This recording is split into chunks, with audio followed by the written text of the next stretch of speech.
This is the Benchwarmers Podcast featuring Ethan and Carlo. Alright, y'all, we're back. Episode, whatever we're on, 3 of the Benchwarmers Podcast. I'm here with Carlo. What to do, everyone? Yeah, and we're not, gonna have a heart attack when we get jumping right into this. Let's get going. Oh my gosh, the cringiest podcast you've ever heard in your life. Let's get it. I'm just kidding. Okay, so we are gonna be starting off by talking about this week's divisional round. Oh my gosh, I was having heart palpitations at every single game. I could not stop. Yes. What have you got? This was the greatest weekend of football of my life. Same here. Oh my goodness. Like, literally, how do you have every single game come down to a go-ahead touchdown or field goal? Like, it literally came down to the last second shot for each team. Like, you could not ask for a better weekend of football. Yeah, some of the outcomes might be if you're a Bucks and if you're a Tom Brady, like... Bucks, Titans, Packers, Bills fan. You were crying yourself to sleep, especially the Bills fans. That hurts. I didn't agree. I don't like the overtime rule, and I've been saying it. Even, I know, like, the Patriots-Chiefs, it was like, I'm sure you benefited from that rule back 3 years ago when the Pats, won because the Chiefs' defense had more holes in it than Swiss cheese, but, like, But at the same time, it's like the defense needs to play defense. No, but... I understand, yes, give the other team an opportunity, but at the same time, you know what the stakes are. You can't allow Tyreek Hill to completely slice your defense right down the middle. That's fair. But, like, then again, remember, the Chiefs' defense probably would have done the same thing. And if you think about this, that ending was so anticlimactic. We could have had potentially the greatest game. Like, it was. Up until overtime hit, it was the greatest game I had probably, like, ever witnessed to football in my life. And it ended so anticlimactically. And I'd say, like, that, what was it, the Aggies and LSU? That's still the greatest game I've ever witnessed. That went to seven overtime. We can't have that in the NFL because they're like, oh, we don't care. We're the NFL. We do what we want. It's called the No Fun League for a reason. It's facts. I remember when they had the no celebrations if you, like, celebrated. Now they have taunting. Taunting's the new thing. Can't do anything anymore. Really. Thanks, Roger. Yep. Good job, Roger. Thanks, Jerry Boy, too. I blame part of this on Jerry Boy. Yeah. Jerry Boy has...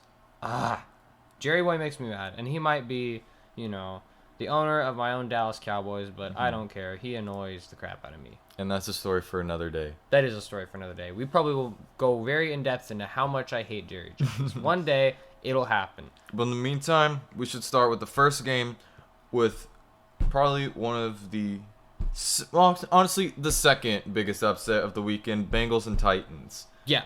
Your thoughts? Well, I think the biggest thing here is that Ryan Tannehill cannot perform in the spotlight. I think that is what we learned. And once again, I called it in last week's podcast that if Derrick Henry does not go off, this team is going to suffer. Sure enough, Derrick Henry did not do much, and look what happened to Ryan Tannehill.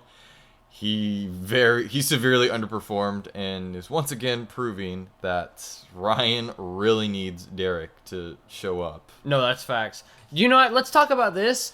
We both went 0-4 in our picks, and literally me and Carlo were up at, we were, like, watching the game yesterday, and we're, like, screaming so loud because at that point it was like, we just want somebody to win. But, like, part of it, like, Carlo's a Patriots fan and hates the Bills.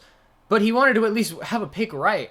We literally went 0-4 in our picks, and we're like, bruh, are you serious? We couldn't get one pick right. It was a bad weekend. It was a bad weekend, but it was a great weekend of upsets, and it was a great weekend of football. Yes.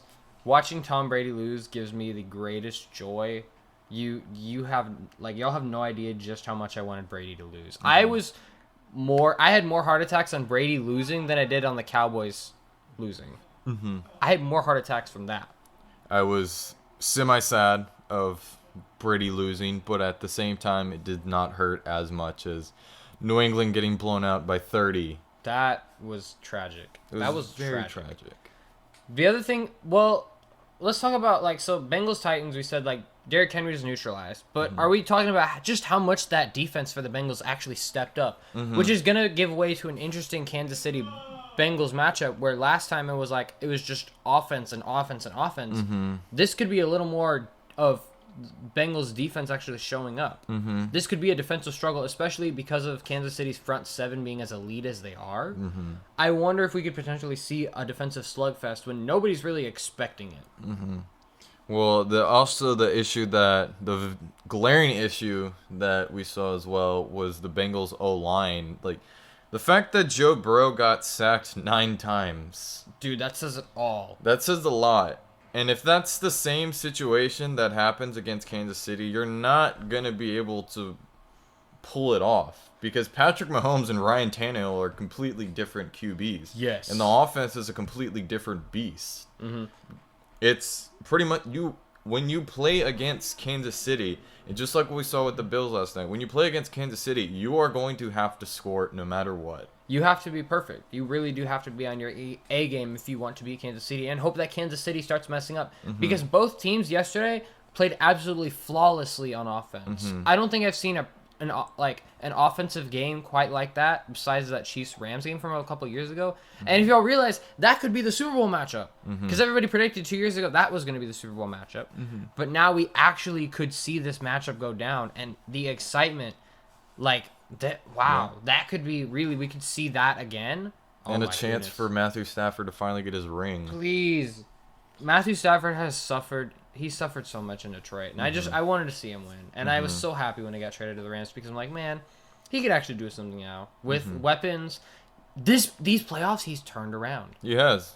And he stopped with turnovers. Mm-hmm. Yeah, definitely. But at the same time, the teams he's faced, their secondary has been very weak. Yeah, that's fair. They have been pretty weak. Well, it'll be interesting to see because this 49ers secondary is also pretty weak. It's better than Tampa's, though. Oh, Tampa's was derailed by injuries. Yes. There was no hope for them to cover. Cooper Kupp, all-pro daughter day. Yes, but here's the thing with Cooper Kupp. It is nearly impossible to guard him half the time. Unpopular opinion, I think he deserves the MVP over Brady or Rodgers, but he's not going to get it. Because he's not the popular name. Yes. Don't get me wrong, he's solid, but it's regular season MVP. It is most likely going to go to Rodgers again. Yeah. That's how it is. It was the same debate remember in 2020 with LeBron and Giannis. People were very upset with Giannis winning MVP over LeBron. But at the same time, it's regular season. Giannis had an amazing regular season of that year. So, of course, he won MVP over LeBron. Yeah. And it's also, at the same time, if the MVP award was given to, every popular player, it would have been given to LeBron multiple times. Or it would have, if it was in football, it probably would have been given to Brady multiple times just because of how many times he comes in the clutch in the playoffs. Brady or Rodgers. Brady might be in a good system. Brady might have a lot of things going for him. Brady might have the stupidest luck I've ever seen with teams choking it just in his mere presence. Mm-hmm. But you cannot deny the fact that at 44 years old, he still manages to come in clutch and manage to bring that game back and bring New England out of... Or not New England. Oh, my gosh. Bring Tampa Bay... Oh, if only. If only. To bring Tampa Bay down 27-3. Yeah. It still almost pulled it. If it wasn't for Tampa Bay's defense just completely selling against the Rams, they literally could have pulled it off. I won't lie. I was literally thinking about that game all during Mass. Mm-hmm. I, couldn't stop thinking. I felt so bad. I was like, Jesus. I literally was, praying, and I was like, Jesus, I'm sorry that I'm so distracted by this game. I'm literally so sorry, but... Stupid. Lord, if you're out there, please let Tom Brady finally lose. Yes, that was me then. I was literally like, please, Lord, if it be your will, let Tom Brady just lose in the playoffs. I want it to happen so bad. Yeah. And it did. Jesus heard my prayers, and I got to win this weekend. Mm-hmm. Yeah, but I had been saying the better team is the Rams. Yes. The more clutch player is Tom Brady. Can the clutchness outperform the, team and the offense and defense of the Rams? Mm-hmm. I think we found out the answer is no, and that there are limitations on just how clutch you can be. There's limitations, but it also came down to experience as well. Mm-hmm. Yeah. Also, remember with Tampa's defense blew it. They ran a mid blitz. Yeah. And all they really had to do was play prevent defense Mm-hmm. with only 40 seconds left. And they decided to run a mid-blitz and leave Cooper Kupp to just Yeah, to go. get the gain and then get a game-winning field goal. That was insane. They did it twice. Twice with Kupp. Mm-hmm. Yeah. It's the same situation with the Bills as well. That's Literally, true. all they had to do was just they played prevent, but at the same time, they still allowed. They played prevent, like, they played it to the worst possible. Like, all they really had to do, they had one job. Not let Travis Kelce or Tyreek Hill get the ball. Mm-hmm. Literally one job. Mm-hmm. That's not that difficult considering the fact that they still had 44 yards to gain in 13 seconds. Yeah. They managed to get more than that. They did. They could have, honestly, if there was like 20 seconds, they probably could have scored a touchdown. That's the insane part about this. 13 seconds was too much time for Patrick Mahomes. Everybody called off the game. I had called off the game. I was about ready to turn off the TV and leave. Like, I actually was. Because, like, there's no way Kansas City gets down the field in 13 No way, but Mahomes magic, dude. Mahomes magic magic. This stuff is powerful. He's about to become the next, like... He's about to become the next Brady and become the most hated man in the NFL. Mm-hmm. Like, here's the one thing about Brady. I'm about to have some Brady slander. Brady fans incoming... Just leave. Like, don't even show up. If you're just a Brady fan and... I know some Brady fans out there. I will not name names. If you're watching this, if you're listening to this podcast, I know who you are. Stop listening right now before I completely slander your boy. So, Tom Brady is a little whiny child. Mm-hmm. Tom Brady whined at the refs yesterday. Finally got his due unsportsmanlike conduct penalty. Long overdue. Mm-hmm. Whining to the refs. Again and again and again. Never being, the most sportsmanlike just in general. Whereas Patrick Mahomes over here, however much I'm annoyed by his brother and by his wife oh my goodness, Brittany was over here like pouring champagne all over the fans of Kansas City. Disgusting. And Jackson Mahomes was doing TikToks. Nobody wants to see it. However, Patrick Mahomes himself, as soon as the game ended, he didn't celebrate with his teammates. No. He went down the field and he went and hugged Josh Allen. Mm-hmm. The one, dude who was throw after throw. Those two are like the two, in my humble opinion, those two quarterbacks are the best in the NFL. Mm-hmm. I think we're about to experience another Brady-Manning rivalry. Yeah. No, we are because, just how efficient, both efficient, just elite talent they possess. The elite talent they have and how dangerous they are on not only passing but also running as well. It's like, how do you stop them? Mm-hmm. The same, with Josh Allen, it's like he can move with his feet. It's like Josh Allen was the Bills' entire offense. If they had an offensive line, if they had a better defense, they'll go to the Super Bowl. There is no doubt in my mind they'll become the next Indianapolis Colts. Or maybe if they have a Denver Broncos-like defense, but they actually have a good quarterback, unlike the Broncos who had washed-up Peyton Manning, gosh, they could be a dynasty for years to come. It seems like the next dynasty, New England-like dynasty, will end up being Kansas City. Well, possibly. I think at the same time... All signs point to it. Possibly. But at the same time, with New England being dominant for 20 years, that doesn't happen. Literally, if you look throughout NFL history, every dynasty was at least 5-10 years in max. New England had 20 years. But 20 years, that's something that may not happen again. It won't happen like that. And you have to realize with Patrick Mahomes, he's getting paid. He has that $500 million contract. Ridiculous. Once that kicks in, because he's going to get paid $50 million a year. Mm-hmm. Imagine how much it's going to eventually take a toll on the cap. The cap space is they're going to have less and less cap. Mm-hmm. And eventually they're just going to have no guys for him to throw to. And he might lose his offensive line. He didn't really have that much of an offensive line to begin with. No, he did. They put together a better offensive line through the draft and then through free agency as well. In that Super Bowl year. Yeah, but last year... Oh, no, they got injured. They got injured. They all got injured. They got injured, All their guys got injured. That's right. And then this past year, they've kind of rebolstered that offensive line, gotten better. Yeah. We'll see if that can continue. Mm-hmm. And then also you have the Chiefs defense, which... It's always been questionable at times. It can They be have good. they have some pieces. The problem is consistency at times. No, absolutely. The problem with the Chiefs defense is the fact that they will have times where they can just shut you down out of nowhere, especially with their pass rush. I think their pass rush is one of the most deadly with Frank Clark and Chris Jones, I think it is. Frank Clark and Chris Jones. Yeah. That pass rush duo has been yesterday was creating hell for Josh Allen. But once you get to the secondary level, it's questionable. Yeah, you had Tyrann Mathieu, but look what happened when he went out. It left a massive hole for the passing game. But at the same time, the Kansas City's defense, what was that dude's name? That literally got 4 touchdowns last Davis? It was like Gabriel Davis.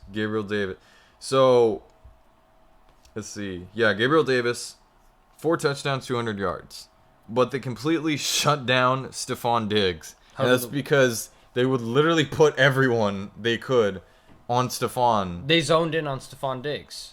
Yes, granted, it left a man wide open, but would you rather have Gabriel Davis score 4 or Stephon Diggs score 4? I mean, obviously Gabriel Davis, but here's the thing. They still scored 36 points. They still scored 36 scored points. Basically a game winner. Yeah. Would they have scored more with Stephon? I don't think so.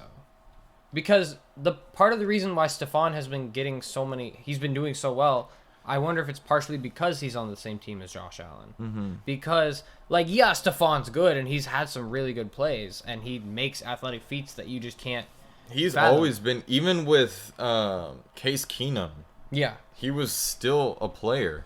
But part of it's do you really need to do that much because you have Josh Allen who will get it to the right spot most times. He has the arm to do it. He does. So that kind of leaves me with Josh Allen can do that with anybody. Yeah. Kind of like bringing up the receivers around him. Kind of like Brady did almost. The core of diminutive white wide receivers back in 2018, 2019. You mean the entirety of Tom Brady's tenure there? Yeah. With Wes Welker and Julian Edelman, Danny Amendola, and so on and so forth. Yeah, I mean, some of them, Edelman, elite. Wes Welker, elite. Wes Welker was definitely... Randy Moss was there for a little bit. Yeah. There for a year or two, right? For a couple of years, yes. Yeah. You had all that elite talent. Yet there was the year when Edelman was gone for a little bit. There was that year, and yet Brady was still carrying his team without very good receivers. Well, we've look, seen him struggle. also, remember 2017 when Gronk went down? But they found Martellus Bennett. They were still able to succeed, but they didn't have their number one weapon. That's true. In Rob Gronkowski. And that was when Edelman kind of emerged as their number one guy. Well, he always was. He was always the he was number one always the receiver. guy, but he wasn't, because the number one guy was always Gronk. Right. Because I mean, literally, you could not stop him in any part of the field. He's too big to even. He's like he was a George Kittle type back then. How Kittle's become was what Gronk was 5 years ago. Gronk has become good again, but he's not quite. He's not what he that. was, because Gronk in 2014 was you couldn't guard him because he was too big. He was faster than literally almost any tight end. Yeah. You couldn't really do much to guard him. Too big and too fast. Literally, what do you do to guard that? Yeah. Unlike Tyreek Hill, where it's just he quick, but that's all he can do. Or George Kittle now. George Kittle can do. I mean, he's pretty fast. His strength is just. Do you remember that game against the Saints? I think it was 2 years ago, where he was literally they were pulling his face mask. Yeah, and he was four still Saints going. defenders, and Yeah, he was still going. He was still going. He dragged him 10 yards. His strength is impeccable. His route running, his hands. His hands too, yeah. He can literally, anything you throw at him, it doesn't even matter. If you even watch the Packers game, literally the ball was probably, there was one play where the ball was pretty much any receiver would have probably dropped it. Because it was such a bad throw. I saw it. He wasn't even Jimmy. I was watching Jimmy that entire game. I was like, what is wrong with Jimmy being able to spiral the ball? Where has it gone? And Kittle was still able to catch it. Yeah. Let's talk about that Packers 49ers game, because I don't think we mentioned, what do you think was the Packers' downfall? I mean, that was predominantly a defensive game. Yeah. For the most part. Packers defense played really well. Packers defense played really well. At the same time, the conditions weren't favorable, but that's not an excuse for Rodgers, who has played there for his entire career. He should be used to it. You should be used to it. But the defense just seemed to have an answer. And then the special teams is what really killed them. That play that I saw where... With the kickoff with Debo? The punt getting blocked. Okay, that happened too. Mm-hmm. But I was more thinking of the punt. Yeah. Where they got the punt block. And they scored, yeah. The Packers special teams was standing like statues. Yeah. On the field. Yeah. Not even looking for the ball. Not even remotely like, oh, where's the ball at? They stood there. Mm-hmm. And they just let San Francisco walk in. Yeah. Easily. Mm-hmm. Like, it was like, how are you even still on the team? Like, all these guys, you'd be cut immediately if you did something like that. Yeah. Because the special teams has no discipline. The coordinator, like, special teams coordinator has no clue what he's doing. I mean, we'd seen the special teams before in Green Bay, kind of let up big plays, but it was like, it's the special teams. You don't think much of it. Right. Same with, like, the Cowboys, our special teams wasn't very good a little bit ago, but, like, yeah, it didn't end up being a liability or being something that we really need to worry about. You didn't put special teams in consideration, but when your offense isn't doing anything, because remember, Rodgers literally had 50 yards in the second half. Your offense isn't doing anything. It's pretty much a defensive game. It literally comes down to one option that you can score, and that is special teams. San Francisco literally had every answer for special teams. Mm-hmm. Remember, the kickoff to Deebo Samuel literally took off and pretty much trucked Kevin King, the same man that cost Green Bay last year in the NFC Championship, that allowed 3 touchdowns to Tom Brady. Yeah, he did it again. How has he not gotten cut? At that point, how have you not even... how are you still on the team after doing all this, to the team? I don't get it. What other games have we not... I don't feel like we've covered the fact that the Bucks kicker kicked it out of bounds twice, which I don't think I've ever seen in a game. Yeah. Like, once, yes. But twice in the same game. Like, are you kidding me? Dude, how do you manage to do that? I mean, possibly dealing with injury. That's literally the only explanation, yeah. That is the only explanation I could see, is either injury or just had a bad day. Yeah. But if you had a bad day, that was the worst timing to have a really bad day. Oh my gosh. This is the worst timing to have a bad day then. Yeah. I mean, you still have, Bucks kicker wasn't playing very good. I was scared. Harrison Butker looked shaky out there against... Buffalo, because I saw his first, he missed an extra point. He proceeded to miss a field goal, and he barely got a field goal in. I'm like, this is not the Harrison Butker I know. I don't know what's going on. So, when he kicked that game-tying field goal for them to send them to overtime, I was almost sure he was going to miss it. I was, positive he was going to miss it, because I'd seen him do that before. It was a 49-yarder, too. That's no gimme. Yeah. So, it was like, is this really going to happen? Are they really going to, not? Are the Bills really going to advance to the AFC Championship and host? But of course not. No. The Bills are the eternal bridesmaid. The Bills are the team that just second to everyone. With Harrison Butker, he just had some nerves or whatever. Yeah. He's going to get this kick. He's done it before. And sure enough, boom. Comes in the clutch. Yes. As usual. As he should. Yes. And not to mention, Patrick Mahomes in Kansas City literally had all the momentum leading up to that. I mean, the fact that you made it all the way into field goal range with 13 seconds, you don't think they literally had all the momentum leading up to that kick? They did. They really did. They had all the momentum. Because after Buffalo scored with 2 minutes left, it was okay, Patrick Mahomes has done this before. It's a minute 58. Too much time for Patrick Mahomes, everyone said. And then he goes on the field, Tyreek Hill scores. He even throws up the peace sign to the defender. You're like, oh, that's game over, right? 50, I think it was a minute left. You're like, maybe doable for Josh Allen. Josh Allen does it. Josh Allen gets him back in. It seems like that right there was the nail in the coffin. Yeah, you think. But how I always say, never doubt Brady. Well, now never doubt Patrick Mahomes. Yeah. Mahomes took that as... he took it personally. He took it personally. I've never seen anything quite like that happen in my life. Literally any other quarterback with 13 seconds would have probably just thrown a Hail Mary, and then that would have been game. They would have just prayed for it. Yeah, well, they would have just prayed for a Hail Mary at that point, because what other options do you even have left at that point? But it shows the personnel that Kansas City has with Tyreek Hill and Travis Kelce and the receivers. They're unguardable. They have the thing is, they have the speed. That is what's so scary about them, is they have the speed. And then also they have the size as well. Yeah, especially Kelce. And then Patrick Mahomes, literally, it is almost impossible to sack him because of how elusive he is in the pocket, and once he's running as well. He knows exactly what to do. He barely gets sacked for that reason. He knows exactly where he wants to go. What he's going to do. And then once he's on the run, he can throw it as well. Yeah, he can throw it on the run. Every arm angle imaginable, he can get it. He's like all the quarterbacks looped like into one, because Aaron Rodgers has that ability to throw at different angles and throw off his back foot and all these different things. Aaron Rodgers has those arm angles and arm talent. Mahomes has that, and then he has that elusive ability that Michael Vick had. Maybe he's not quite Michael Vick in terms of his speed, but he has that elusive ability. He has that elusive, yeah. Knows when to run, knows when to pass. So it's like Patrick Mahomes is a dream quarterback to have. Like, what does he not have? What does he, like, really, what does Patrick Mahomes not have that you, like, would really want in an NFL quarterback? What does he not have? It is very hard to tell, because he has he can run, he can pass, he has the ability to read defense.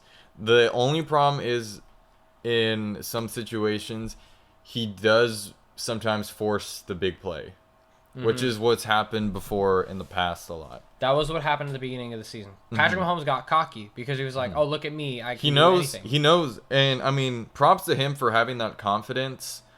But at the same time, sometimes you just need to make the right play instead of trying to force it. And you feed off of the big plays and everything. That flashiness. But at the same time, that flashiness does catch up eventually. Look what happened last year. That flashiness eventually caught up, and when they faced a competent defense in the Tampa Bay Buccaneers, they were completely shut out. Yeah, they collapsed. They were completely shut down, and Tampa's defense literally had every answer to throw at him. Yeah. I mean, plus it didn't help that his receivers were dropping everything and a lot of other things. Plus he had no O-line. But, Mahomes couldn't do what he normally does on a day-to-day basis. Like, he just couldn't. So the same thing kind of applies to, like, Josh Allen if he doesn't have all those guys. I feel like, and I think I was telling you this earlier, that Mahomes and Allen are almost like clones of each other. They're really similar in a lot of ways they play. I don't know what... I can't find any clear-cut difference. I would say the only difference is Josh Allen is bigger. Yeah. He's a bigger body and height as well. He's a bigger body compared to Mahomes. Mahomes might have I don't know if he has more speed than Allen. I feel like they're the same in like every category besides Josh Allen just being a little bigger. That's it. Which is scary and makes Josh Allen even scary. I think the one thing that does separate them though is sometimes Josh Allen's accuracy can be so-so. Sometimes he always, like in the big moments, it seems like he's come through clutch and he does the big plays. That loss that he had yesterday was not on him. That was on his defense selling so incredibly badly. It could have gone either way, and at the same time, with everyone saying change the overtime rule, we'd probably still be watching it. Let's be honest. We might still be watching the game today. Because it wouldn't have stopped. But remember, injuries are a thing. Injuries are a thing. I just wish we could have gotten to see that. Because imagine like a 9 overtime thriller that goes till midnight between the Chiefs and... I mean, that'd be awful for the players, though. It would be, yes. College has managed to do it. College, like, I don't know how they do it, but they managed. They've managed. But you got to realize college and NFL are completely different beasts. Plus, I think the way college does it could be a formidable way to do it for the NFL, because a lot of the people the NFL have proposed, they said do like a 15-minute overtime thing, not sudden death, just whoever is leading at the end of the period, that overtime period wins. Just like then if you're any tied, other sport. Then if you're tied, they're like, oh, go to another one. But to me, it's like, no, kind of do what college does make sense. I mean, even with that, I feel it's harder at times to tie in the NFL. Yeah. To go to another overtime compared to any other sport. Yeah. It's hard. Mainly because there's a lot of factors that go into it. Mm-hmm. I wonder with college, I feel like, so do you know how college overtime works now as opposed to 2 years ago when they had the 7 overtime games? I know beforehand it would start like at the 35-yard line, and then they would have 4 downs and pretty much had to score. Yeah.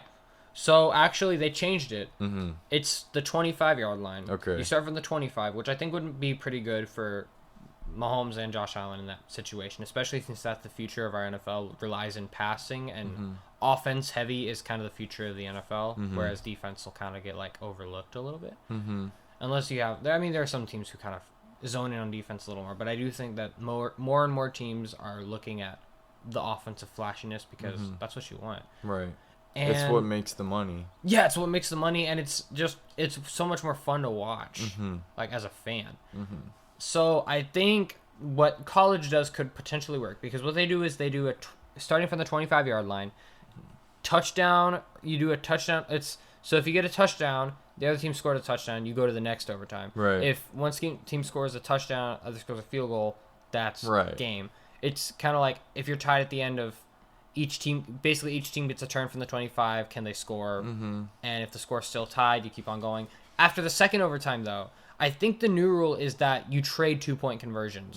Just 2-point conversions. Yeah. Because that's when you can kind of finally get, like, because eventually one is going to fail. Right. Which each team still gets a chance on offense, though. Which would make that game even more entertaining, because it's like, let's see which one of them cracks first. Right. And more points generated. Yeah. Which would have made such an interesting game, which I think that's the NFL solution to the overtime rule. I don't know if anyone agrees with me on that, but I feel like that's the solution, because we've seen this happen too many times where one team gets the ball. The stat line, I'm surprised it's not higher, but 54% of the time, the team that gets to receive the kickoff wins the game. It should be higher. It totally should be higher. I would have thought it'd be like 60%. 54% of the time, though. Well, if you're Matt Hasselbeck, who calls that we are going to win the game, and then proceeded to get intercepted on his very first pass. There you go. But with almost every other quarterback, especially guys like Brady, and I even called it last night, I was saying, whoever wins the coin toss is pretty much going to win the game. Yeah. Sure enough, Kansas City won the coin toss, like, they won the game. Yeah. It's just dumb. I think it's dumb that personally, like, a coin toss has to decide a team's fate, because if you're going against the Chiefs, you need anything like you can get. Or like there's some teams you just can't stop them on offense, so you have to respond with your offense. Right. So the fact that Josh Allen didn't even get to touch the field, same with how Mahomes didn't get to touch the field against Brady, it makes no sense. Yeah. You should both teams should be able to touch the ball at least once. Yeah. Like, it shouldn't just be on first possession you win. Like, it just that to me makes no sense. Cuz afterward, cuz what they do is they do like first person to receive the kickoff, they get to score. If they score a touchdown, they win. Right. Should do that, but like if the other team fails, then that's game right there. That's cut off right there. I guess that's basically how college works. Yeah. Which I think that could at least give the other team another chance, or do something. Because I mean, look at every other sport; they at least give the other team a chance. Yeah, like if a game, I don't think a healthy league is when you're relying on a coin toss to decide your fate. That's not a healthy league. Especially when it's like this overpowered team facing against a team that most likely is not going to have a chance on defense. Yeah. Because it could have gone the other way, too. And a lot of fans could have been like, oh, but KC didn't even get a chance either. Yeah. Because Patrick Mahomes wouldn't have gotten to touch the field. Because if Buffalo had gotten to receive the kickoff, we probably still would have seen backlash, because Buffalo would have definitely won that game if they had gotten the coin toss. Yeah. Which I think still would have received backlash, even though I do think there are a lot more Chiefs haters out there than Bills haters. But I do think people would have recognized then. They would have been like, hey, that's not really fair that Mahomes doesn't even get to touch the ball. Right. It's more backlash because it's Patrick Mahomes, just like 3 years ago it was Tom Brady. Because nobody wants Mahomes to win. Right. Just like last time, it was like, oh, no one won Brady to win number 6. I'm honestly just praying, because these coming championship games, do you know who is in these championship games? You have the Chiefs. So we got the 49ers. So we got the Chiefs against the Bengals, and then 49ers against the Rams. Do you realize that we could have a repeat Super Bowl? Possibly, yes. There's a chance that might happen. I really think it's going to happen. That's my Super Bowl prediction. Really? Mm-hmm. Because I definitely have Kansas City as a lock against the Bengals, solely because this is a rematch of earlier. This is playoffs. It's a different atmosphere. I love the confidence that Joe Burrow has in the underdog story. Yeah. But I don't trust the line that he has. If he's getting sacked 9 times, that is very concerning. Yeah. But at the same time, if there's anything that these NFL playoffs have taught us, it's that should we even do these predictions or anything anymore? Because half the time they don't even go our way. The most ridiculous stuff will happen in the end, and we'll probably see, Bengals and Rams just because life doesn't make any sense. Logic tells me. It's going to be Kansas City. Logic tells me it's going to be Kansas City and City the 49ers. Is going to be the Kansas City that wins the AFC. Solely because I trust Patrick Mahomes. He's at home. He has the experience. I question. It is definitely going to come down to, can the Bengals protect Joe Burrow? Because I don't think the defense is going to do what they did to Tennessee. Yeah. They shut down Tennessee. They shut down Tennessee. But at times, we've seen that throughout the year. Yeah. With Kansas City, remember when, even during the regular season, we saw that it was just like the Bills and Chiefs game last night. It was very offensively oriented. It was very offensive friendly. The defense on both teams did not do much. Yeah. It pretty much came down to which team messed up first, and it just so happened to be Kansas City. Yeah. Which, considering Patrick Mahomes, it's hard to be like, oh, he'll be the first to mess up. Yeah. Because at this point, we've already seen the Bengals O-line give up. Tennessee had the win in their grasp, and they blew it. Yeah. Ryan Tannehill blew it. Yeah. Like, the Bengals were basically giving them opportunities because Joe Burrow took like 3 sacks in a row on different drives. Yeah. So, is it, because here's the other possibility. The line grows from this. You know how, like, you have a really bad week. Right. You do some adjustments. You figure out your mistakes. You don't let it happen again, that kind of thing. But at the same time, this is the playoffs. This is it's a different atmosphere, different environment. And if you need to make adjustments, you have to do it quick. Like, you need to do it immediately. And when you make those adjustments, you have to execute everything perfectly. Yeah. Because there is little room for error, especially going against a team like Kansas City. You cannot mess up. Because if the defense messes up, and the Bengals O-line fails to protect Joe Burrow, it is definitely going to be a blowout. Yeah. There won't be really any hope for the Bengals at that point. My hope is that it's competitive, because I don't want to see Kansas City just win another blowout in an AFC championship. That's boring. I don't care if it's like, oh, but everyone loves Patrick Mahomes. I don't care. I don't like Jackson. At least make it interesting. Yeah, because that's what these playoffs have been so far. They've been very interesting. Except for the first round, there were some games, especially with the 7th seed, that once again kept proving 7th seed. We don't need a 7th seed. At that point, let's just add an 8th seed. Honestly, yeah. If we're getting 7th seeds, just add an 8th seed. If you add an 8th seed, because then at that point, you could have 1 and 2 get a bye again. Yes. And then 3 and 8 play each other, 4 and 7 play each other, 5 and 6 play each other, which could all be competitive, because 3 and 8, I don't think are that much of a tie. Like, they're not much of a gap. 3 and 8 are less of a gap between 2 and 7. 2 seed also always seems to be that overpowered team that didn't get the 1 seed. They just didn't. Yeah. That's happened. I mean, 2 years in a row, we've seen that already happen with the 2nd seed once being Kansas City, because Tennessee somehow became the worst worst first seed in history, possibly. And then we saw with the other side, you had Green Bay as your 1 seed, and Green Bay lost. Both 1 seeds lost. And then you had last year, the only 2 and 7 seed competitive game we had was between Buffalo and the Colts, because last year the AFC was overpowered because the wild card teams in that, like, That entire all the It divisions was all were stacked. competitive. Yeah, last Everything year was it so was competitive. Yeah. So it was like the Browns were struggling. I remember that the Browns were struggling to get into the playoffs at 11-5. Yeah. They barely made it in. Yeah, The Browns at the time, the Browns were a good team last year. they were. It's just this year they unfortunately got derailed by injuries and the drama with Beckham. And Baker Mayfield oh gosh. Well, Baker, him getting injured didn't help either. he was torn up by injuries, but also I don't know. His reads were just, how do you miss that? Like his reading of a defense just his reading of defenses declined. His morale declined. Like so many things just declined that year. But at the same time, their team, the reason why they did so well last year was because of that run game. Their run game was so dominant that the passing game eventually just kind of, easily transitioned with it. And then what happened? They stopped running the ball.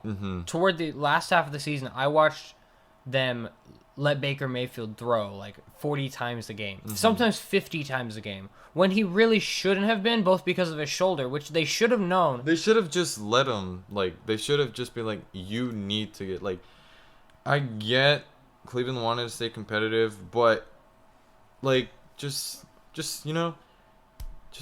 Their backup was no slouch either. Yeah. You have Case Keenum, he's solid, but at the same time, just, tank a little. Yeah. I mean, they're a Might as playoff well. caliber team. Imagine, them getting a high draft pick, getting another cornerstone that can either help them on defense or another receiver that can help out Baker, and you're possibly back in it. Ignoring Dallas's 2016 playoffs, ignoring their playoff run. Remember that, who is it? Tony Romo got injured. Remember that Romo got injured, and then they had some backup plan. I think it might have been Matt Castle playing, and he did terribly. And we went through Matt Castle, we went through Brandon Weeden, we went through a bunch of backup quarterbacks. You also went through Kellen Moore. And Kellen Moore at one time, who ended up being our offensive coordinator, funny enough. We had all these guys we recycled through again and again and again. Nobody could get us any wins. We went 4-12 that year. We had the fourth overall pick, and we had so much potential. It was Romo will be back, the Cowboys will be back. That was the mentality going into it. And we had the fourth overall pick at the time. And we ended up using it on Zeke, who ended up becoming the franchise changer that year. Of that year and the year. next year. But once he got paid, it's obviously declined heavily. Yeah. And at the same time, it's proven once again you don't need to spend money for a running back. You really don't. Or you don't need to spend You don't need to spend draft. You don't need to use all your draft capital to draft running back. You can get a gem in the third or fourth round. Right. They could have gotten Derrick Henry in the second round. That's still crazy to me. They could have had both Derrick Henry and Jalen. Jalen Ramsey. Imagine us with Jalen Ramsey. The Cowboys with Jalen Ramsey and Derrick Henry. We'd be the best team in football right now, easily. If we'd actually hired, we don't even need a competent coach at that point. We could be doing literally Derrick Henry to be rolling over everybody. We'd still have With the offensive line at the time, and then plus Des Bryant, Jason Witten. We would have the best offense in football. We already did have the best offense in football. We would have had even better offense. We probably would have won the Super Bowl. We probably would have. I don't know how first year Derrick Henry and first year Jalen Ramsey would have done. Jalen Ramsey would have been solid. Well, Derrick Henry, it took him some time to finally get his footing. Yeah. Because he was solid, but he was not what he is these past 2 years. Not the bowling ball he's become. But it would have been interesting to see how well, plus think about this. He would have been here. Probably Derrick Henry would have still been there on the Cowboys now. So think about how he would have been the franchise cornerstone. We had Zeke. We drafted Zeke. Zeke's kind of turned out to be a bum this past year, whereas Derrick Henry's been producing and producing and producing out in Tennessee. So imagine if we had that. Imagine if we had that Derrick Henry production. Where would we be right now? Because we would have actually had a really strong running game, plus a really strong passing game with all our pass catchers right now. Plus we would have had the O-line needs some help, fair, but we would have actually had a lockdown corner. I don't care what you say about Trayvon Diggs. He's not a lockdown corner. He's not. He's just a pick ball machine. hawk. He's just a ball hawk. He's a ball hawk, and he's literally an interception machine. That is all he does. He is. Don't get me wrong. His interceptions are impressive.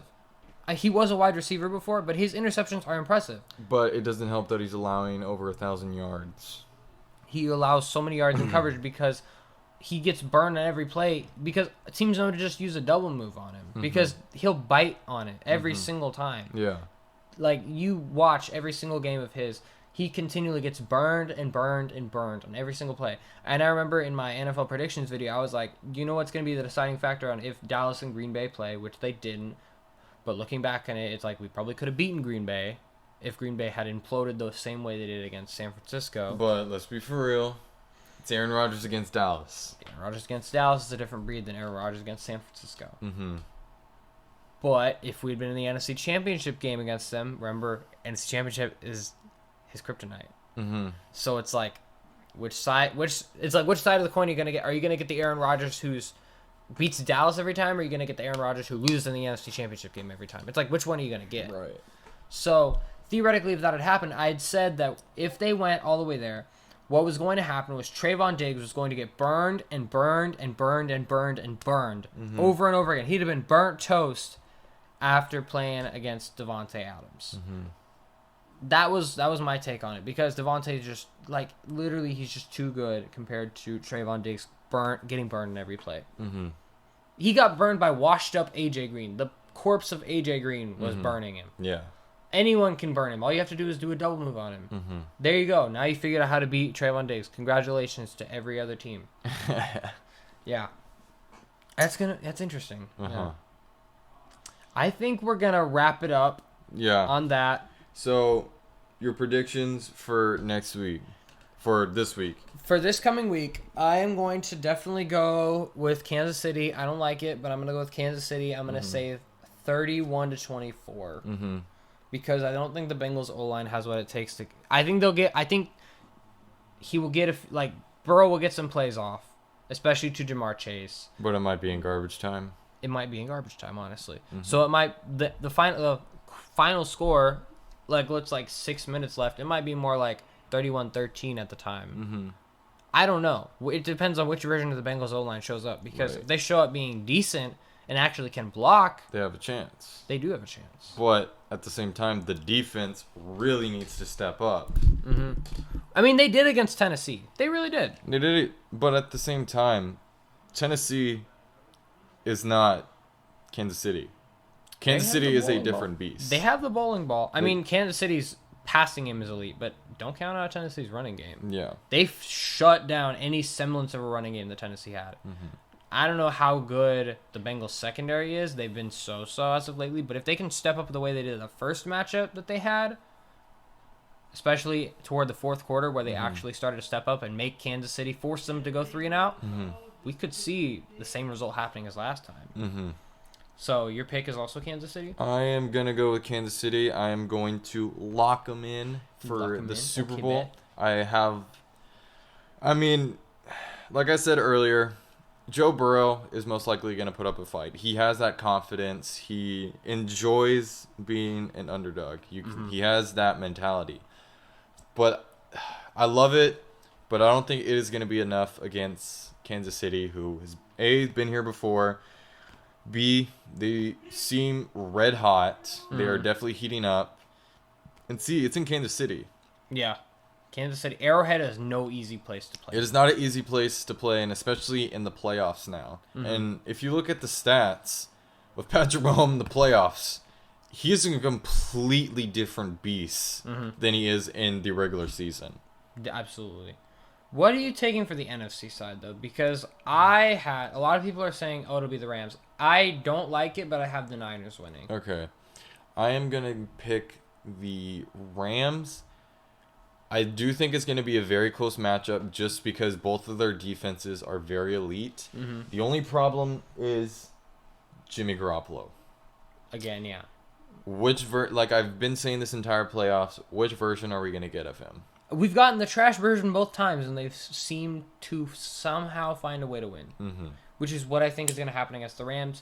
because I think that stifling defense of the Rams will contain Cooper Kupp. At least they will do their best to. That front seven will just be too much, especially with Andrew Whitworth maybe still being out. Yeah. Like, whoever that left tackle was, Noteboom or whatever is what, he was doing way better than I thought he would. Major bonus points to him for being able to stop Jason Pierre-Paul from getting to Matthew Stafford. Yeah. We will see if he'll be able to do it a second time, though. Yeah. Because that could have just been a one-game fluke where he was just, like, feeling it that day. At the same time, it's JPP is not, he's not what he was in New York. And now he's about to go up Nick Bosa, who's a completely different beast. Oh, yeah. I didn't even think about that. Nick Bosa against Noteboom, that, GG. It is going to be a very interesting matchup to see. So I have Kansas City against the Rams in the playoffs, in the Super Bowl. Who do you have? I have Kansas City and the 49ers in a rematch in Super Bowl 54. I don't like it, but logic keeps on telling me. Because the other thing is the Rams have gone and they've lost 6 in a row to the Niners. It doesn't matter how good the Niners seem to be. They seem to always just... The Niners seem to be their kryptonite for some reason. I don't know why, but they are. We will see which version of the Rams shows up. Will we see the turnover machine Matthew Stafford? Will we see Stat Padford or will we see Matt Stafford? And same goes with Jimmy G. And if it's going to be a defensive game, we'll also see if Jimmy G finally steps up and gets that offense going. We will see. But either way, it's going to be an interesting matchup, whoever gets into the Super Bowl. But, like I said, Kansas City is a lock for me. The Rams, I think it might be close solely because of the defense. Yeah. I have the Rams by 3. Yeah, I have the Niners by 3. Because either way you dice it up, I think it'll come down to like a last-second field goal, kind of like it was last time. Or it'll go into overtime again. Who knows? But either way, I do think the Niners will win by 3 because I just don't trust the Rams against the Niners because of that Niners defense. I don't care how good.